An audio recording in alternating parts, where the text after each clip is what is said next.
in life, nothing ever stays the same. You're not a kid anymore. You don't have to be a grown-up either. There'll come a day when you realize that you have to put childhood behind you. But it's not today!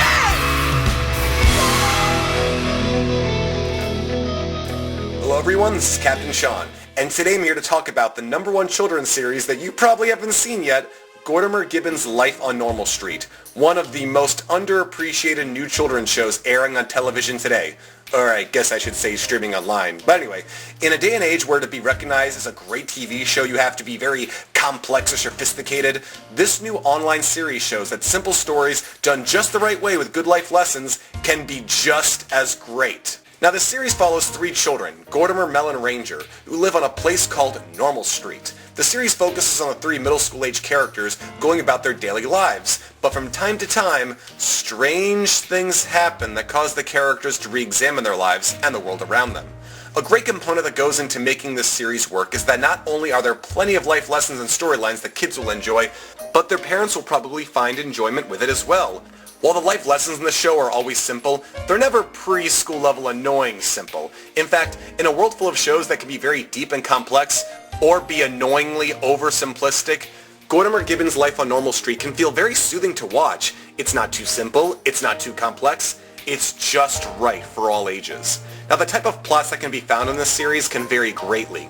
The first episode is simply about the kids dealing with a very hot week of summer and trying to help out an old lady in their neighborhood. Meanwhile, another episode features the characters entering a science fair and building a robot. Then another episode features the characters finding a device that makes them move at speed so fast they start to exist in another state of dimensional flux. Wait, what? Yeah, this show, while it can be realistic at some times, at other times can become a full-blown science fiction show. For example, by the end of the series so far, you have a couple of more realistic stories, such as the kids learning about their town history or looking for a rare flower. And then in other episodes, you've got human cloning, time travel, and characters entering pocket dimensions. The variety of stories in this show is very crazy at times. Now, what probably helps the series really stand out are its 3 main actors. Sloan Morgan Siegel plays a very relatable boy with his role as Gortimer Gibbon and delivers simple and straight-up realism with his character. Drew Justice does a commendable job as Ranger, the boy who thinks outside the box, isn't afraid to be strange, and is very comfortable with being the odd boy he is. The major breakout star in this show, however, is Ashley Boetcher, I hope I'm saying the name right, who plays Mel. Mel may seem at first like she's the stereotypical smart kid that's been seen in over a dozen shows before, but somehow the writing and Ashley's performance creates something different and truly charming. Yes, she is a genius, but she isn't a full-on nerdy and over-the-top genius. She simply loves to learn and isn't afraid to let people know that she's brilliant, but still has no problem connecting with and being friendly with anyone. In short, it's her confidence and kindness, combined with her genius, that makes her a fun character. Not to mention her very straightforward and almost dry way of talking can be very entertaining at times to watch. However, none of these actors work well alone. The chemistry between the characters and, more importantly, the very strong friendship they portray is very inspiring and very enjoyable to watch. And what's fascinating about watching this show is that if this were any other live-action show aimed at kids today, one of the main female and male characters would start crushing on each other and even start dating. But not in this show. There is no romance or suggestive dialogue between the main characters. Gortimer, Ranger, and Mel show how middle school-aged boys and girls can simply be close and loyal friends in a completely appropriate and platonic way. Now, even though it wouldn't be the end of the world if this dynamic changed in future seasons, it is still very refreshing to simply see a show where young male and female characters in middle school can be nothing more than friends for a change. Now, what makes this series stand out even more so is its format. It's very different than any series children usually see today, or even adults see nowadays. This isn't a traditional sitcom in a studio featuring characters acting over the top and very loud as a means to get a large studio audience to get a laugh at them. The characters talk in very normal, everyday tones, and the comedy is pretty subdued. However, the plots and humor could also be viewed as being a bit sophisticated for children because the show never uses cheap gimmicks or corny humor to move the plot along. You'll only understand the plot and enjoy the jokes if you remain focused on the story and pay close attention. Thus, adults will probably feel more at home with the show since it doesn't try anything childish to keep them glued either. Now, as for recommending where you should start watching this series, It's a bit hard to say. Except for the last few episodes of each season, the series is very episodic, meaning you can watch the majority of episodes out of order and not be confused at all. The first episode of the series, though, is not the strongest, as it may turn adults away due to the episode feeling the most childish of the series, mostly because the first episode was filmed long before any of the other episodes. Thus, the actors and characters are still young children at heart. However, a short time jump that occurs when Season 2 starts may make the second season feel more inviting to teens and adults, since both the main characters and the actors are all teenagers at that point. Plus, the series begins to feel much more refined by the second half of the second season. But if you're really only going to watch a small number of episodes from this series, then I would recommend watching the last 4 episodes of the second season. The stories get more interconnected, the comedy gets better, and it's near the end of the second season where things begin to get a lot more intense. Be forewarned though, if you have young children in the family, the last couple episodes of the second season go into some pretty deep and kind of dark territory. So if you got young children in the family, watch with them. Parents, you've been warned. Overall, Gortimer Gibbon's Life on Normal Street is a must-see children's series that all children, their parents, and anyone really should check out sometime. Is it groundbreaking, edgy, and boundary-pushing character drama that pushes what television can do? No. But it brings television comedy and drama back to something simplistic, but shows that simplicity done just the right way with good acting and smart moral lessons can really be more than enough to create an enjoyable, entertaining experience. So be sure to check the series out sometime. Once you get to the end of the second season, trust me, you will find yourself watching a very enjoyable show. In life, nothing ever stays the same. You're not a kid anymore. You don't have to be a grown-up either. There'll come a day when you realize that you have to put childhood behind you. But it's not today!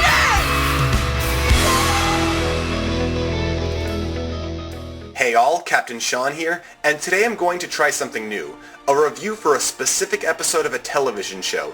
In this case, Gortimer Gibbon's Life on Normal Street. Now for those that don't know, Gortimer Gibbon's Life on Normal Street is about a group of kids growing up in a place where both a street and town is called Normal Street, where both normal and completely abnormal events occur. For example, the first episode is about the kids simply dealing with a hot day of summer, while a later episode features the main girl of the show, Mel, building a robot with artificial intelligence that starts having an ego problem. I'll be honest, I was only moderately interested in this show at first, and wasn't sure why the show had a 5-star rating from nearly every person who reviewed or rated it online. But then I remembered something a friend of mine from high school once said. If you really want to judge how good a show is, watch the last several episodes of it.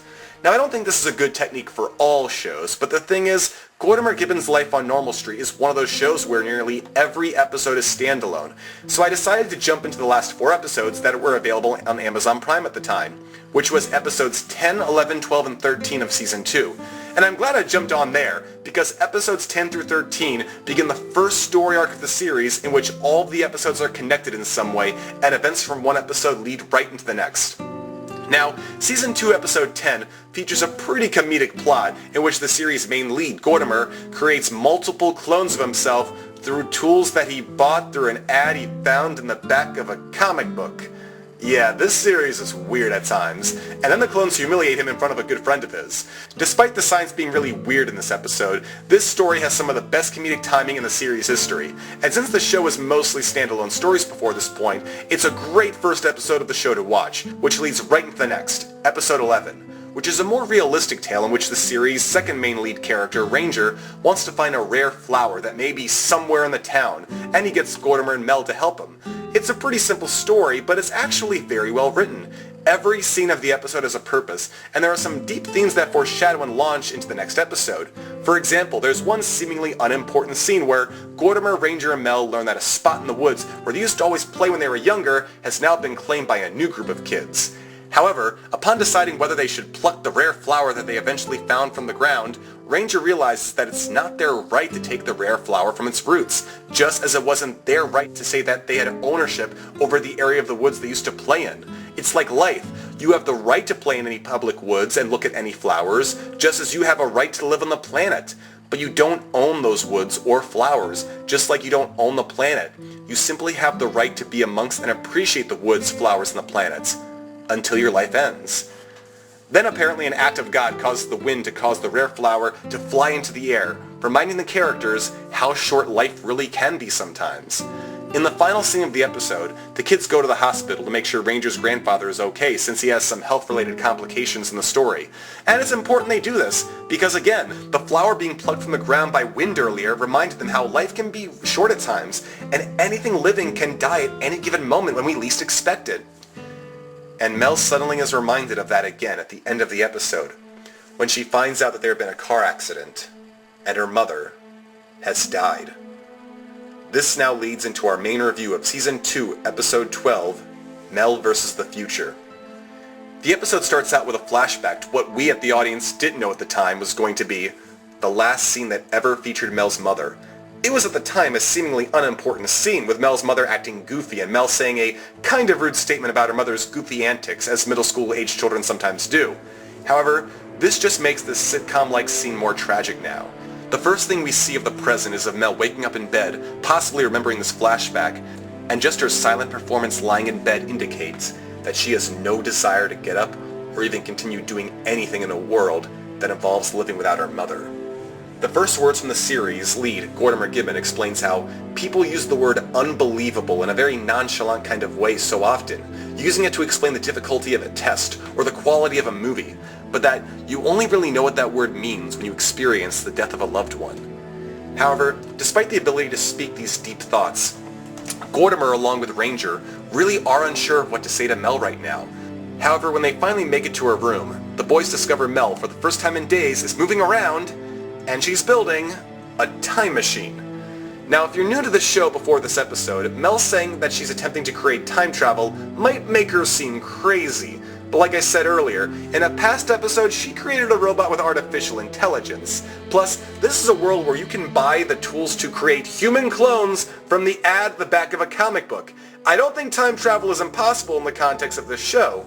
However, this episode takes the middle ground in terms of making the scene believable. While Gortimer and Ranger do believe time travel is possible, they're still a bit worried about Mel's mental state. But however possible it is, Mel is very fixated on making a time machine. Aside from her two best friends, she isn't talking to any other friends, or even family for that matter. She doesn't even come out of her little laboratory to talk to her visiting family members, and looks almost disinterested in her father whenever he comes in to talk to her. All she wants to do is focus on this time machine project of hers so she can change history and save her mother.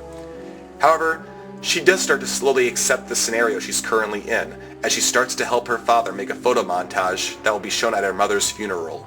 I mean, she isn't going to create time travel overnight. She is going to have to live with this current timeline before she can change it. I mean, she isn't even certain that she will successfully build her time machine one day. But later Mel finds out she does, when she's visited by her adult self from the future, 26 years to be exact.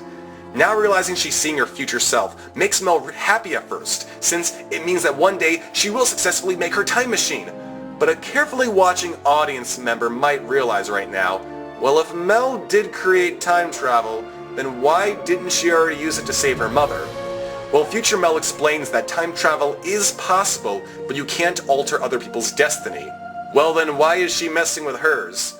Well, clues throughout the episode seem to point that this episode plays with time travel the way Doctor Who does, that certain moments in time are fixed and should not and cannot be altered, while other moments can. It just so happens that Mel's life can be altered right now, but not her mother's. Well, it turns out future Mel is here to tell young Mel to stop working on her time machine. While Mel will successfully make it after 26 years of hard work, it will turn out to be a waste of time, since the ends she's trying to reach will never occur.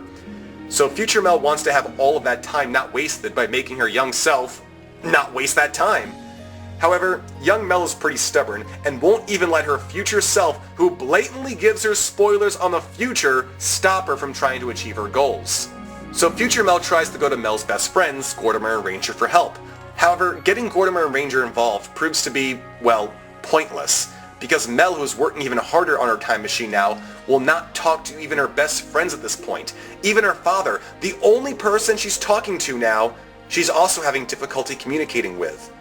But this communication problem isn't about Mel working on her time machine. This problem is from a more realistic cause, in that both Mel and her father haven't talked about how they feel related to their recent loss, resulting in a heated argument between the two. This argument causes Mel to run away and be by herself outside. However, since the timeline still hasn't become too different yet, future Mel, remembering her argument she had with her father in the past, finds young Mel at exactly the place she expected her to be. With young Mel more emotionally drained now, it causes her to be more open to listening to her future self. Mel learns from her future self how her 26 years investigating time travel caused her to lose focus with all of life, that she stopped talking to her best friends, her family, or anybody. Mel even discovers from her future self that at the near age of 40, she didn't even experience a romance or a first kiss at all in her life. Now you'd think that kind of information on her future would cause young Mel to re-examine her life, but Mel is still completely determined to save her mother. Mel then suddenly realizes that there are two of her now. If both she and her future self work together, they could find a way to break the rules of destiny and fix points in time and save their mom. But to do this, they needed to work in future Mel's future lab, meaning Mel would have to travel into the future, meaning Mel would have to leave her friends and family and everything she knows behind to simply try to save her mom. This results in the big climactic scene of the episode. In a park, future Mel activates her small portable time machine, and right before she sends herself back to the future, she sets the machine on an automatic timer, so that all young Mel has to do is step on the time machine platform, and after a few minutes go by, young Mel will be sent to the future as well. Conveniently, Gortimer and Ranger find Mel. Soon after, Mel's father also locates Mel. The two boys and Mel's father then plead with Mel to come back home with them, but Mel doesn't want to.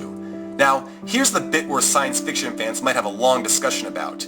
If Mel goes to the future but successfully changes the past for the better, this moment won't matter. However, future Mel has shown in the story that you can change the past but still remember the old timeline. Meaning that even if present Mel makes a better timeline for her slightly younger self, she will still remember what has happened, and because of the nature of time travel, she will not be allowed to live in the new timeline with her friends or family again, since the new timeline version of herself will be living with them.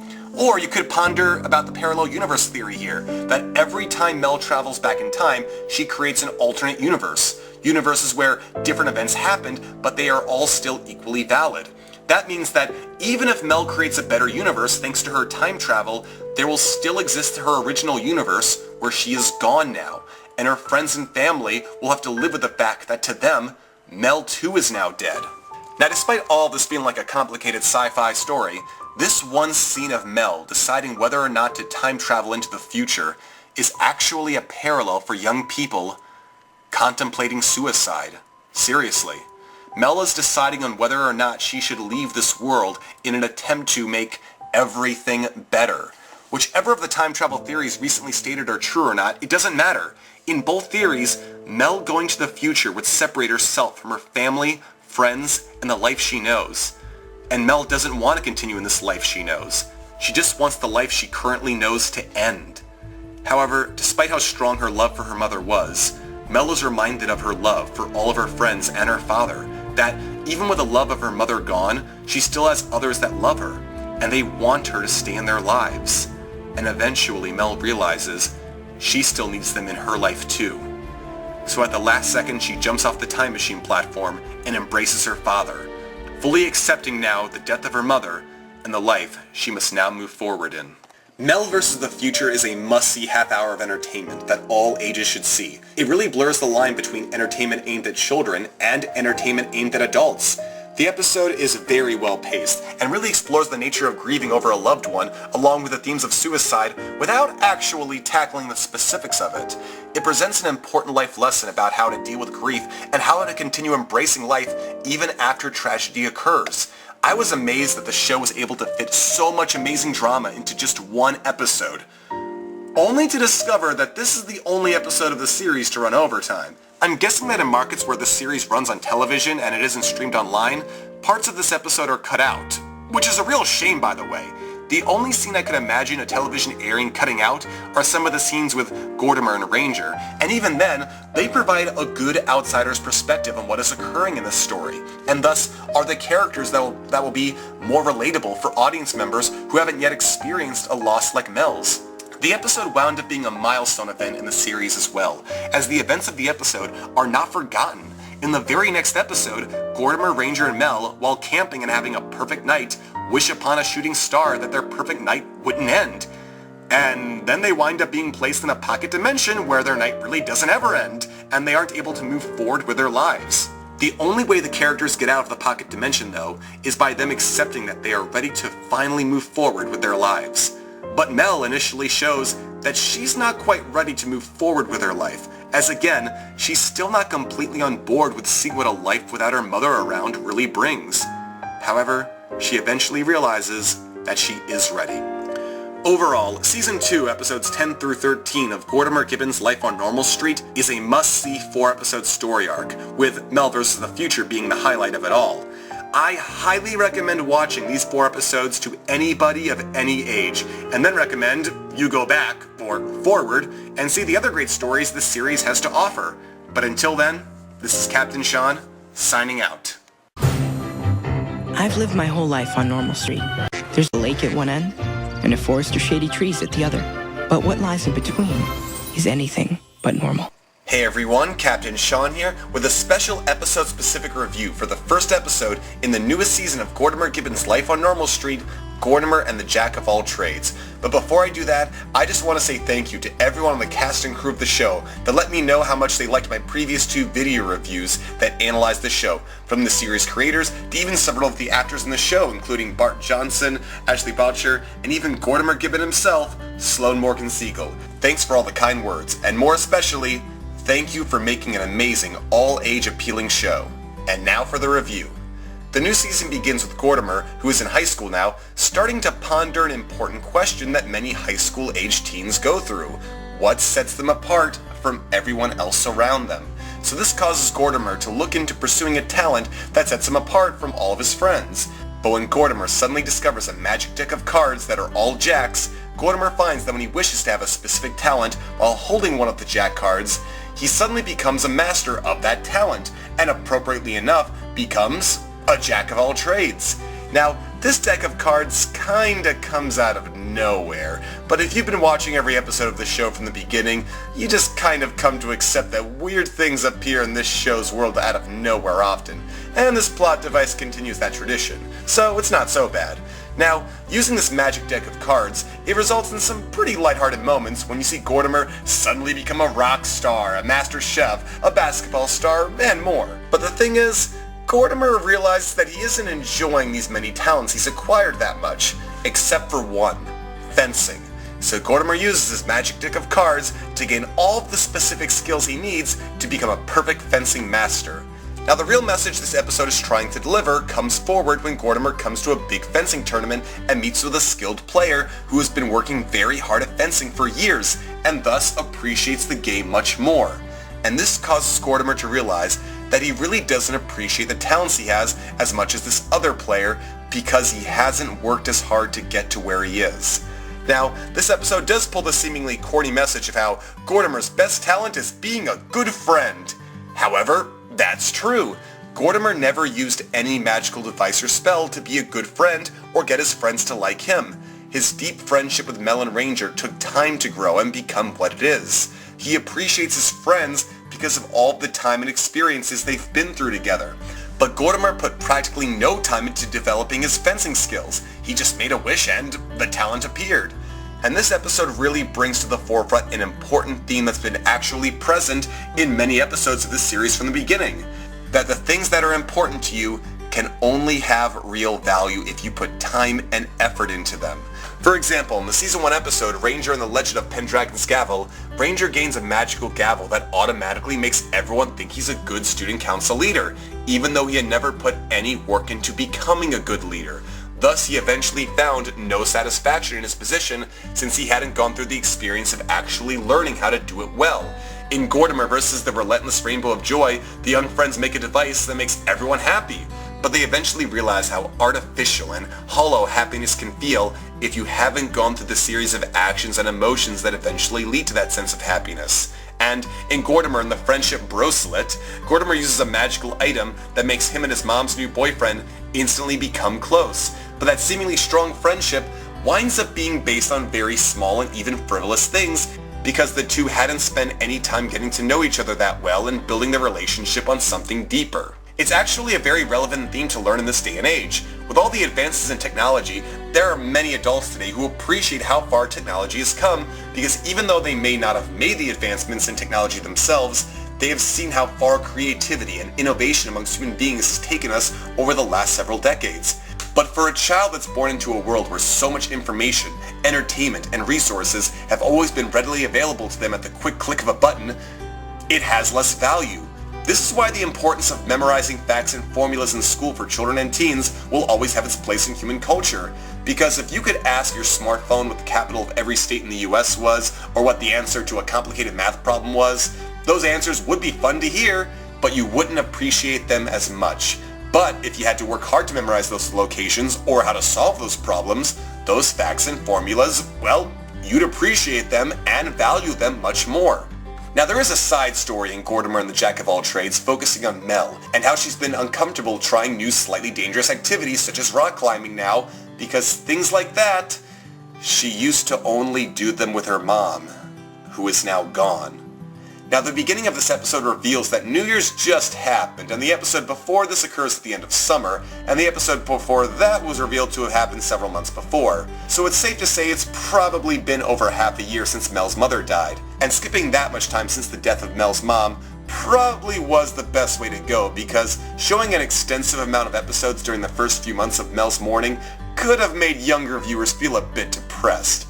However, unlike many shows that have lower quality writing, this episode intelligently doesn't ignore that Mel, even over half a year later, is still affected by the death of her mother. She isn't bottling up anything inside anymore, but she is still bothered by what has happened. However, now she is communicating these thoughts to her friends and her father openly, and that is allowing her to continue moving forward. Again, this is the side story of the episode, but it's a very nice side story that is a very natural thing to show just 2 episodes after a much more highly emotional story. Overall, Gortimer and the Jack of All Trades is a very nice start to a new season of this award-winning series. This episode proves why this show really deserves more attention and praise than it gets. It has just the right mix of simplistic stories mixed with complex themes, and really knows how to build off of the events that came before. And the actors bring these great stories to life as always, particularly Ashley Botcher and Bart Johnson, who do a great job continuing to portray a family that's attempting to move forward from a tragedy in a very well done way. Hopefully we'll get more great stories like this one when the rest of the season is officially released later this month. I've lived my whole life on Normal Street. There's a lake at one end and a forest of shady trees at the other. But what lies in between is anything but normal. Hey all, Captain Sean here with a review that's going to be very bittersweet to make. A special review and analysis on the final season of Gortimer Gibbon's Life on Normal Street. A great season full of engaging entertainment, amazing life lessons, great character moments, a well-constructed final story, and consistent reminders of why this is one of the best family TV shows that I have ever had the good fortune to watch. Now, before I get this review underway, I'd first like to say thank you right off the bat to the cast and crew of this show. Not just for making this great program, but also for taking the time to recognize my support for the program via social media. Now, the real bittersweet component of this review is that this is going to be seriously the last review I'll ever make for anything related to this program. Because despite making 2 episode-specific reviews for this show, I've decided not to do any more episode reviews for any other stories, because I feel it's best to enjoy the episodes of this amazing series with as little spoilers as possible, which I'll keep in mind while making this final review for the series. And now, let's look back at the final season of Gortimer Gibbon's Life on Normal Street. Now, in this final season of the show, things continue as they always have been during the majority of the series. We get episodes focusing on our favorite 3 friends, Gortimer, Mel, and Ranger, going about their everyday lives on Normal Street, facing all matters of unnormal scenarios. The biggest shift that sets these episodes apart, though, is that the final season does spend some time focusing on how Mel is coping with life after the death of her mother, which occurred in the second-to-last episode of the previous season. Most of the scenes focusing on Mel dealing with her mother's death are not the main focus of the episode, and instead are presented as more of the B-plot of most episodes. But they're still very well done. Probably one of the best B-plots that focuses on Mel is a little story that features Mel trying to put on makeup for the first time, but unsuccessfully, which causes her to become very upset. Not because she doesn't know how to put on makeup, but because her mother never showed her how, and now never will. which of course only reminds Mel of the many other things she will never get to do with her mother. However, Gortimer's mother, who is also best friends with Mel's mother, comes to Mel's aid in a great loving moment fueled by great acting. Now this season does continue to have very fun imaginative stories, such as a body switching episode, a story about a nightmarish horse, and great stories that symbolize the importance of not bottling up all of your problems and emotions. However, whether it was because this was the final season, or the writers just felt like it, this season features many fun homages to things adult viewers will really love. One episode, Ranger vs. the Laser Frog of Fate, features a great homage to 80s video games when Ranger discovers his father was once really into them. Then in another episode, Mystery of the Marlowe Mansion, we get a 1920s style mystery adventure that features the characters both dressing up and acting like period piece people in this stylized, suspenseful story. However, the most fun homage comes in the episode Gortimer vs. White Hat, in which Gortimer travels into the world of a 1960s action TV show known as White Hat. Now despite the action hero having some resemblance to the Green Hornet and Will Eisner's The Spirit, the tone and feel of this show within a show is a complete homage and parody of the 1960s Batman TV show starring Adam West, complete with bad special effects, fake sets, and fun comic sound effects. However, rather than this episode just be a parody of Batman, it still uses the parody as part of the story, as this is also the episode where Gortimer learns that he and his family will soon be moving away from Normal Street. The fear of everything changing around him is actually the reason why Gortimer wants to stay in the world of a cheesy TV show where everything is the same every week. However, Gortimer does eventually realize that changing the status quo doesn't necessarily have to be a bad thing. With the realization that Gortimer will be moving soon, this leads into a 4-episode story arc that closes out the series, and the series pulls out all the stops to make sure this show ends very properly. Plenty of callbacks are made to past episodes. Every notable character from throughout the series' history shows up and gets a chance to shine, and every dangling plot thread finally gets some form of resolution, so that by the time you get to the final moments of the final episode, all of the goodbyes are said, nearly every major character gets their one last chance to speak, and everything is brought to a close. No, really, everything is brought to a close. Because the show actually ends with a fun montage that shows you what happens to all of the characters over the next several decades of their lives, meaning that this final episode really concludes everything. Like I said in my first review I ever made for this series, Gortimer Gibbon's Life on Normal Street is probably one of the best and sadly most underappreciated children's series on television, and after watching this final season, that point stands more than ever. When I first heard that this was going to be the final season of the show from Gortimer Gibbon himself, actor Sloan Morgan Siegel, I was at first upset. This was a terrific all-age show that knew how to be just the right balance of simple and sophisticated for both child and adult audiences. But unlike many children's shows that end way too soon and get cancelled before they can properly conclude things, Gortimer Gibbon's Life on Normal Street does what many shows for children never get the chance to do, or sometimes just don't have the guts to do. Construct the end to a story. And I have to say that of any TV show I've ever seen aimed at young people, Gortimer Gibbon's Life on Normal Street has by far one of the best constructed series finale story arcs I've ever seen. Watching Gortimer Gibbon's Life on Normal Street is like reading a good book. You get a beginning, a very long middle, and a well-constructed end. And despite the fact that I was alone in my house when I watched this final episode, I will admit that I clapped when it was all over. So if you haven't checked out the fun and family-friendly entertainment of Gortimer Gibbon's Life on Normal Street, I highly recommend you watch it sometime on Amazon Prime.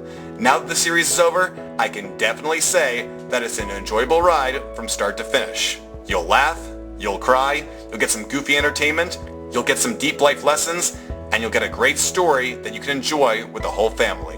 And for those that are new to my channel, please check out my reviews for other family-friendly shows that I have on here, such as my reviews for Amazon Prime's other amazing children's series, Just Add Magic, or check out my detailed reviews for Disney's Girl Meets World. If you've had a great time watching Normal Street and my reviews on it, then those are definitely 2 programs I'd advise turning a right on to and checking out.